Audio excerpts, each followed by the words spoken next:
What do you guys even do at Mothicorp? There's a lot of research and development. Okay, Yeah. that's all she can say for now. Guess how many species of moths there are? 2,500. 160,000. Whoa! Yeah. How we doing in this new era? Basically, I went to rehab. I wanted to quit music. Didn't listen to a single song for 30 days. Shrek 5 is coming out. From what I hear, they had to delay the movie to go back and rewrite it. They're rewriting it so that Mothica is a Corp featured artist. Oh, that's why they're doing it. Okay. But yeah, I just became a dog mother. Congratulations. Thanks. You look great. You can barely tell. Thank you. There was times I took so much like Xanax on an airplane, I threw up mid-flight. It's a waste of Xanax, isn't it? I was also one of the original Mothmen. I would like to point true. out, everybody. That was my first Mothman, Mr. Moon. He was more like a furry. I sure was. How many more shots can I take before I crash out into the waves? What's up, everybody? Nick Major here with the Spout Podcast, and my guest today is Mothica. Mothica. Hello, Mothica. How are we doing today? CEO of Mothicorp. Mothicorp, that's right. You've been dropping some new music videos in your new era. It's introducing us to Mothicorp. So before we dive into the music, you want to break it down for me? You're also wearing the music video outfit from what just dropped today, yes? This is my uniform I wear as the public-facing CEO of Mothicorp. Emphasis on public-facing. There are higher-ups that... Okay. Yeah. I brought some Mothicorp files, and I actually brought you an invitation to join Mothicorp. Oh my gosh, congratulations, candidate. You have been chosen to take part in Project Evergreen. Report to Mothicorp Laboratories. Observation begins upon arrival. Yes. The eyes are always open. Wow. And then you got a logo and everything. What's this logo? Is there anything else inside of here that I need to... There are some files in here. Yeah, Ooh. top secret files. Top secret files, and also a sticker that says birds aren't real on the front. As we know, the greatest government conspiracy that has ever graced us. What's inside? What are these documents? Yes, we do use some of their data. Understandable. Yeah, there's just some top secret things in here that we've been developing at Mothicorp, like, you know, some moth research, Whoa. moth wings, a lot of optimizing. You see that? We're learning all about moths here at Mothicorp. So this is great and exciting. I'm so glad for your new business venture. Thank you. And with that, we're in full action with Mothicorp. It's this new era of you. You've been dropping music. Yes. So how we doing in this new era? If I'm being honest, I know how this goes. You take what you need, then you leave me hollow. Doing well. It's been funny because, you know, all of the Mothicorp thing started as an inside joke, and now it's just turned into reality over the course of like a couple years, honestly. Yeah. And there was a whole Discord server of Mothicorp employees. There's break room. There's many. Yeah, it's wild. With the 2 songs that are out now, correct? Is that it? 2 songs? 2 songs and 3 more to come next month. Are you going a little heavier with this stuff? A little I rockier? am, yes, as the fans call it, Rockica. Rockica, yes. I like it. Yeah, basically I went to rehab. I wanted to quit music. Didn't listen to a single song for 30 days. Was that unheard of for you? It's pretty unheard of. Yeah, pretty unheard of. Thought about who am I? What would I be doing if I wasn't doing music? What is my value as a human? And then, you know, as I was going through getting sober again, I was like, you know what? I'm feeling all the things I've been suppressing, and I'm angry now, and I want to let that out, and basically just started processing that. And I thought about what are the songs I like playing. I love my Bring Me the Horizon remix I do. So sick. My song Casualty, which was produced with Papa Roach. Like, I was like, those are the songs that like give me that empowerment I need right now. I won't be a casualty, product of my agony. And rehab kind of helped kick that off? Yeah, I mean, we had a lot of creative writing assignments in there. I had to write a breakup letter to all to drugs, and of course, in songwriter fashion, I did a different breakup letter to each drug I've ever done, and I made like the one that got away, the unrequited love, the toxic lover. And so the 2 songs you've put out now, Evergreen Misery was the first one.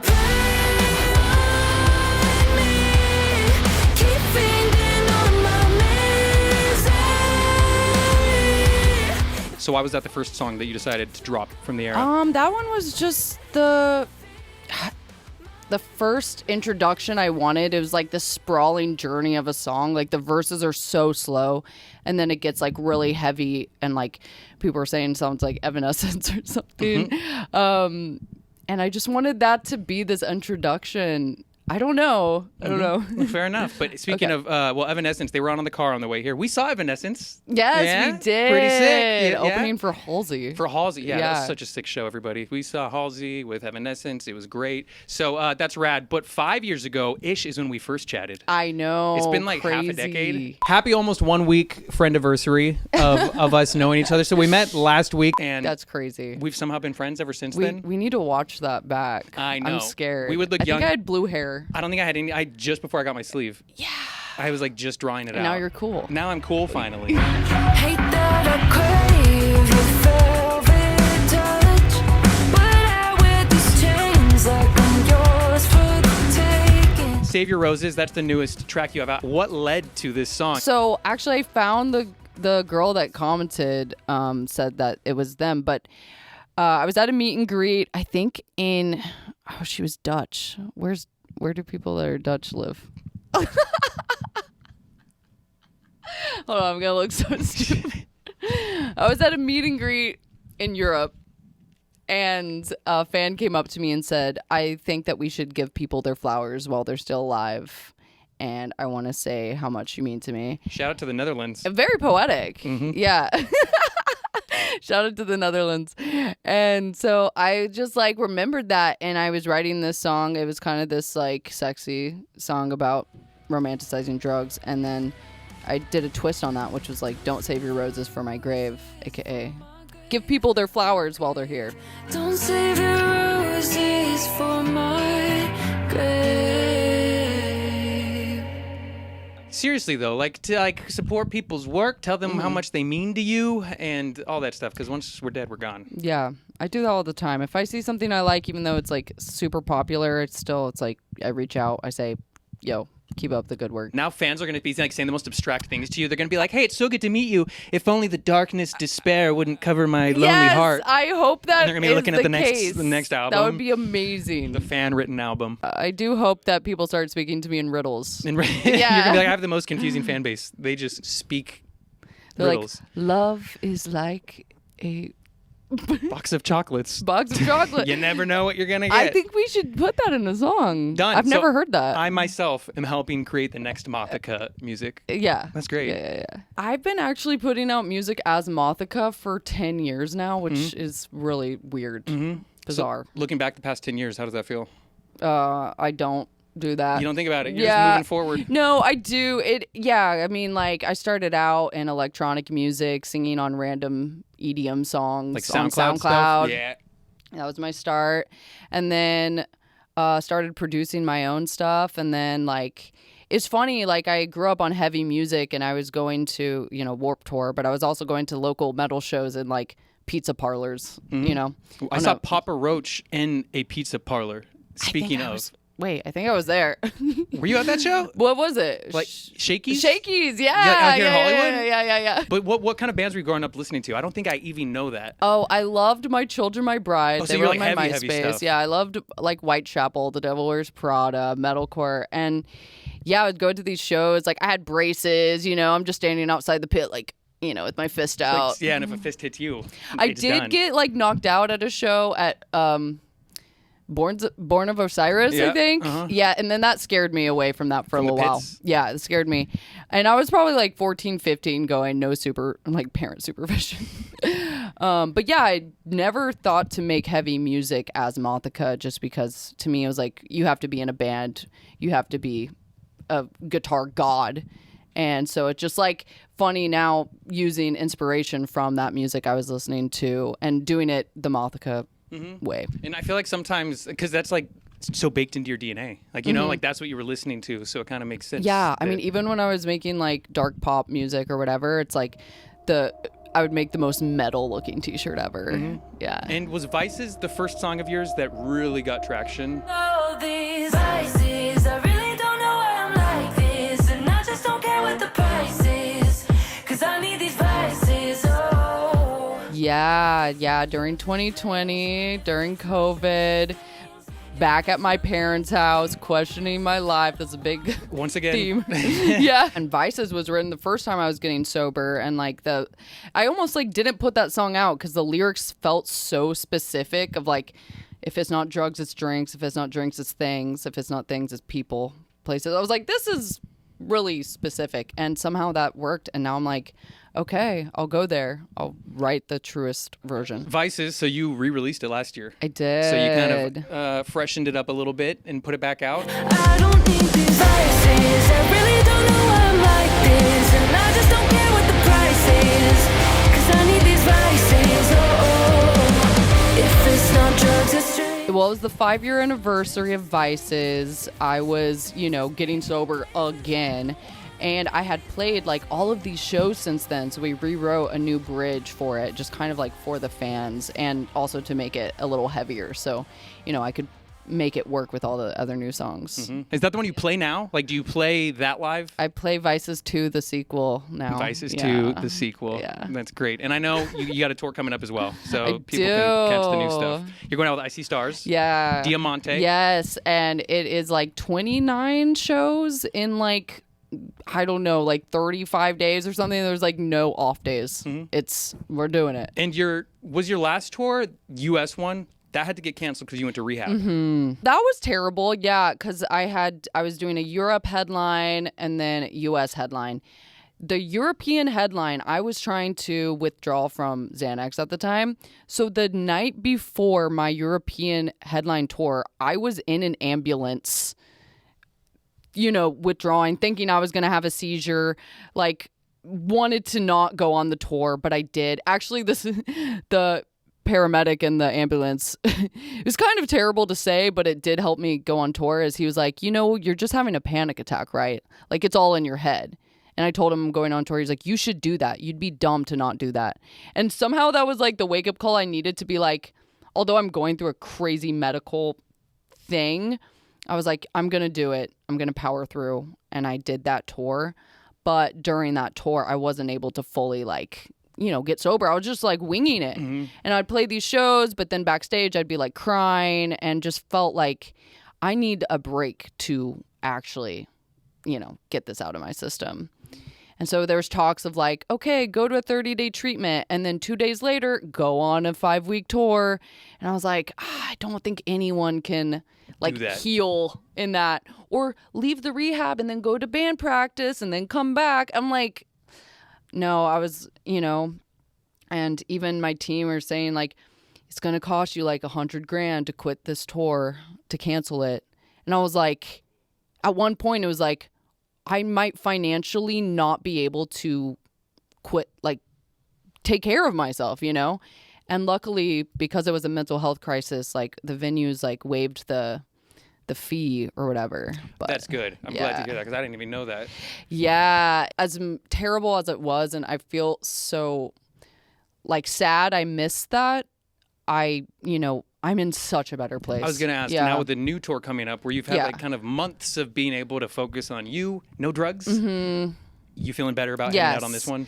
Definitely. And, playing the shows was always the best part of it. It's just all the travel and anxiety I had. And, my first show after all of that was Download Fest. Oh, nice. And, had to take it was just throwing me into the deep end, a 10-hour or whatever, 12-hour flight, and then play the most iconic, festival. Performance ever. Yeah. But it went great. And then, as things go on, I'm like, oh, things keep being fine. And so I'm just following that. The thing that helped me was there was times I took so much Xanax on an airplane, I threw up mid-flight. It's a waste of Xanax, isn't it? I'm just kidding. And the first class people had to bring me their pajamas. So life hack, if you want free pajamas, puke on the throw plane. up on yourself. And then, and I don't remember anything. But every time I've been zonked out on a plane, it's been fine. I've survived. So it's It's an exercise in like lack of control, I guess. And airplane. I fall asleep so quick on airplanes. Like before it takes off the tarmac, like I'll wake up because like it's lifting off. Yeah. Well, you have a crazy like travel setup. Yeah. Oh man, I got my blow up pillow. I got my blow up neck pillow. I got my eye covers. I got my iPad with my video game controller and my pencil. Wow. I mean, just trying to travel in style. You play video games on an airplane? Yeah, because you can now Bluetooth a controller to your iPad, and they put like proper console games on iPad now, which you don't care about any of this. No. But I know I am a gamer though. You are? This is news yeah, to me. I was super addicted to Candy Crush Saga. Spent a few $100s on that. I was gonna say, are you putting real money towards that? I think I saw you post about that once actually. Yeah, that's when I wrote Vices. Actually, was when I was. Oh yeah, that's right. Was that actually one of your vices that song was about? Yeah, Candy Crush Saga. Got sober from that. Then I went to Candy Crush Soda, which. Is that a soda or is it a game? It's basically the same, but with soda sound effects and fizzy liquid. So, yeah, that was just. So then I gave up that. Now I do let myself play it at the airport. Yeah. Oh, that's good, but no money. No money. Going towards Not spending any money on that. So the music videos that you put together, you're at Mothicorp. They look so good. Thank you. They're such cool videos. So they're in a more square format. Yes, 4x3. Where did that idea come from? 4x3, I just been seeing a lot of movies shot in 4x3. I mean, a lot of A24 movies. And I feel like framing for that is better for, everything is being switched to vertical and stuff these days. And I just liked that vibe. And I don't like a super wide screen. I don't like anamorphic lenses or whatever, where it's just like, it's like that big on your phone. Everyone's on their phone. It's like... Yeah. Do you have a favorite part of these videos? Yeah, we made this like moss room for the Evergreen video, and that was completely built in this like abandoned office space. I mean, it was a white room with like carpeted floors, and the production designer just brought in all this fake grass, and we had cocoons and like truly transformed it from scratch. And I love that people were like, where'd you shoot that? I want to go there. I'm like, you can't. It's a one and done. We built that. I always wonder because ever since COVID, or I just feel like the day and age now, there's so many empty office spaces. There must be so many spaces like that you could rent and do stuff in for kind of cheap. And this one was right. It was like literally a parking lot at LAX. So, oh, wow, was out that way? Yeah. So having all my friends and extras show up, I was like, oh, I'm basically asking people to go to the airport. Which is the worst thing you can do in LA. If you guys don't know, having people come down to LAX is a nightmare. In the video, I don't know if there's any significance behind any of the buttons that you hit to get into the door code. I think I saw you hit 36 or 3737. Yeah, 37. Did that mean anything? 37 is my favorite number. Okay. You could have gone 67 and it would have been real I hot. know. Well, the I could have kids. predicted the future. Mm-hmm. Yeah, because that wasn't a thing then. So 37 is your favorite number? Yes. Why? 37. Okay, it was probably a little bit of have you heard of the pink cloud? No. Okay. When you get sober, a lot of people experience like a pink cloud, which is kind of like a light manic episode. And so when I first got sober, I was seeing 37 everywhere. Of like, I go to a restaurant and that's the number, or like, whatever, on license plates. I don't know. It was just weird. And then I told someone else that, and they were like, oh, yeah, me too. And there's a whole album called 37 Everywhere. And there's a club of other people that see 37 everywhere. Whoa. You got a whole answer to this. I did not know. I literally was just watching the video and was like, okay, those are the numbers she hit. Let me ask. Yeah, it's also like, it's in a lot of movies. And I think because it feels like a random number. Uh-huh. And once you see it, can't unsee it. I'm You'll join the 37 club. For 37. Yeah. Unlike the 27 club, which is where people just die at the age of 27. 37 club is all about good luck. I graduated from that, unfortunately. You graduated. Yeah, we all made it past the 27 club, you guys. That's great. Your style, you've always been so styling. I was talking to your mom one night, and then she was telling me about like how you've always been this way, and like you in high school, like you had a little like merch store. I started selling vintage clothing on Etsy when I was in high school. I even did like a craft fair, and I would like make jewelry, and a lot of it would fall apart. That was bad. Yeah.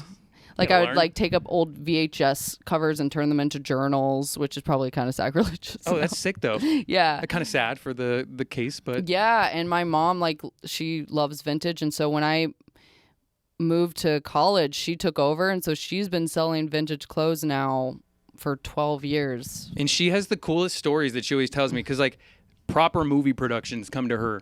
And, Oh, yeah. And, like, the biggest movies you guys have heard of, they go to her when there's filming out that way. Or even they've brought stuff out here to L.A. Yes. So- I'm trying to remember all the movies she's done. But since my mom, it's like kind of a passion project. If someone's like shooting a film in Oklahoma, and if they get connected with her, my mom will let them just have clothes for free. I know, I was telling her Yeah. not to do that one time. I was like, Yeah. no, don't. Get it back. And She just thinks it's cool, you know? It's like, She's too Mom, sweet. there's budgets for these productions. But, So she's kept that going since you started it pretty much. Because then that Yeah. got born out of your little stuff. yeah, she goes by the Junk Fairy. The Junk Fairy on Instagram. You can Yeah. find her. And she's pretty awesome. Yeah. I also lots noticed of your dog junk. Pee Wee was in the music video. Yes. No Pee Wee today? I thought you were gonna bring him. Yeah, I should have brought him, but he had Mothicorp duties. Mm-hmm. But yeah, I just became a dog mother. Congratulations. Thanks. You look great. You can barely tell. Thank you. It's awesome. Yeah. And yeah, he is. It's so funny. It's like they say like dogs can help you if you have like depression because it like gets you out of bed. Mm-hmm. But for me, the biggest thing he's helped me with is that instead of thinking all the time, I'm like writing songs for him. For I'm Pee Wee? singing to him. I hope you record them and do a whole Pee Wee album someday. You know, I haven't, but The they would Pee Wee be P. pretty embarrassing. Yeah. Pee Wee EP. Yeah. I think PvP. that Yeah. sounds like a great idea to me. So Shrek 5 is coming out. Okay, you are known around the world for doing your cover of. Is it All Star? All Star by Smash Mouth. Yeah, of All Star by Smash Mouth, of course known. All Shrek by Shrek Mouth. Yeah.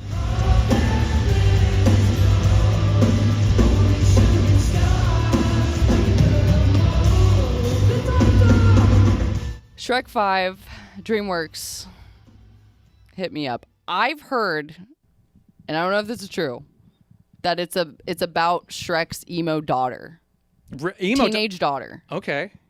and I'm like, hello, soundtrack, please.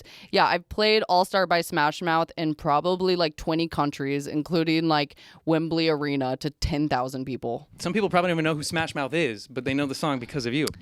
What? No way. Yeah, I mean, you're all right. these festivals and shows, people are dressed as Shrek, and it's like, Really? it's the one thing that unites us all. Shrek unites the world. Yes. Although I did see that when they first announced Shrek 5, so many people started guessing what the plot was. They guessed it, from what I hear, that they had to delay the movie to go back and rewrite it. They're rewriting it so that Mothica is a Corp featured artist. Oh, that's why they're Yeah, doing yeah, it. yeah, Okay. yeah. So big Shrek fan. Some other favorite movies of yours growing up? Oh, I mean, I love Tim Burton. I loved Edward Pee-wee. Scissorhands. Yeah, Pee-wee's Big Adventure, Pee-wee's Playhouse, which was before my time. But it's a lot of visually weird stuff, like the Tim Burton stuff, the Pee-wee stuff. So I can see kind of Yeah. where you as a kid watching that are just starting to visualize. And have you seen Big Fish? Yes, Tim but Burton so long early ago. I even Tim remember the Burton cover. movie. Yeah, and I love that movie because I just love practical effects. I love surrealism, like a little dark comedy. So like there's one scene where it's like he sees the love of his life and like there's popcorn that throws up and it's like frozen in time and he just walks through and it's like it's Was all it real practical popcorn? effects. Yeah. That's my favorite stuff to do. That's like Quentin Tarantino. He loves practical effects. So the upcoming EP that you have, the 5 songs, have you revealed the name for it or anything? The EP is called Somewhere in Between. Okay. That's also one of the tracks. Oh, great. Yeah, and the track list came out today. So it's like Evergreen Misery, Weapon, Save Your Roses, Bullet, Somewhere in Between. Nice. Somewhere in between is the last song and it's the Mm-hmm. title track. Why'd you decide to make this the title of the E EP? Well, it's somewhere in between my last album and my next album, you know? But also, in the lyrics of Somewhere in Between, it says like, a daydream and a guillotine. I live somewhere in between. So I like that of like the extremes of like someone with depression or an addict. Like I live in this like everything feels like the end of the world. And like what would it be like if I just like had that gray area? Do you still find yourself years into your career relating with moths? Do you still like... Oh yeah, I mean I go deep in the because Mothica, the name came when I was like 15, before I even put out music. So the moth, lore runs deep. But now I get more into like, learning about actual moths. Like I can identify moths. You identify as a moth? No, like I can see a moth and know What it is? What it is. What's yeah. a crazy? Is there any absurd moth fact that you know that's crazy? Whether it's anything. Guess how many species of moths there are? 2,500. 160,000. Whoa! Yeah. Have you found them all? Like Pokemon. I definitely haven't found them all, but way more than butterflies. Jeez. Way more. And a lot of the larger moth species. They can get grossly big. Sorry, not like to be mean to yeah, moths, well, but so they have really fat bodies because like the Atlas moth, which is like the world's biggest moth, is like 12 inches long, or the Luna moth, which is like in the Lunesta commercials, like they have really thick bodies because they don't have mouths.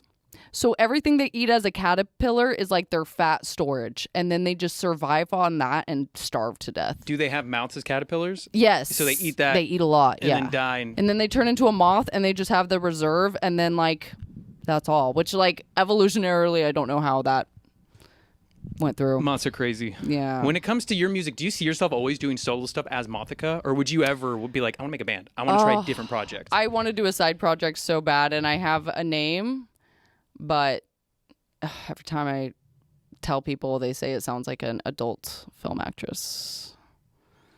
Do you want to say it, or is it too private for now until you maybe Well, actually what if do people something get with the it? username?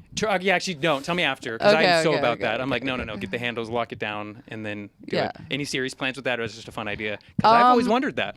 I don't know. It'd be hard to, like, every time I show someone, I'm like, this song is so crazy. It doesn't fit Mothica, right? I should start a new band. They're like, no, that just sounds like Mothica. Mm-hmm. So it's like And you've had quite a variety of music, too. so many genres. So I would love to do a side project. But first, I'm just going to explore all the, I don't know, heavy stuff right now. So after the tour, what do you have planned for the rest of the year? Or do you? Oh, then the album. What's the date of that dropping? Do you know The it? album? Yeah. No, I don't know. But I'm always aiming for October because Oh, so that's a ways out. Halloween. Oh, I mean the EP. the album. When's the EP Oh, the EP drop? is out February 20th. Okay, February 20th is when the EP drops, and then album hopefully this year. Yeah. Okay, cool. I have one other visual for the title track somewhere in between. Went out to the woods.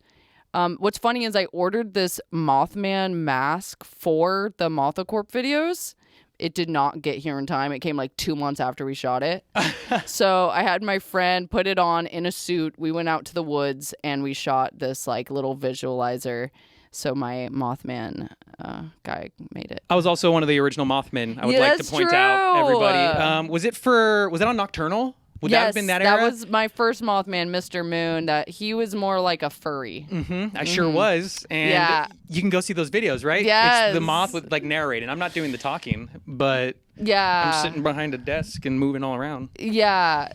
Yeah, you're one of my many Mothmen. I'm the best one. Yeah. I'm the manliest Mothman, and I think that's great. Somewhere in between the upcoming EP by Mothica, 2 songs out now that everybody can check out, and everyone needs to go apply for Mothicorp. I hear it's the latest. What do you guys even do at Mothicorp? Do you just study moths? There's a lot of research and development. Okay, Yeah. that's all she can say for now. But Mothica, thank you so much for stopping by today. The new tunes sound great. The outfit is beautiful. And good luck on tour. Thank you. Thank you.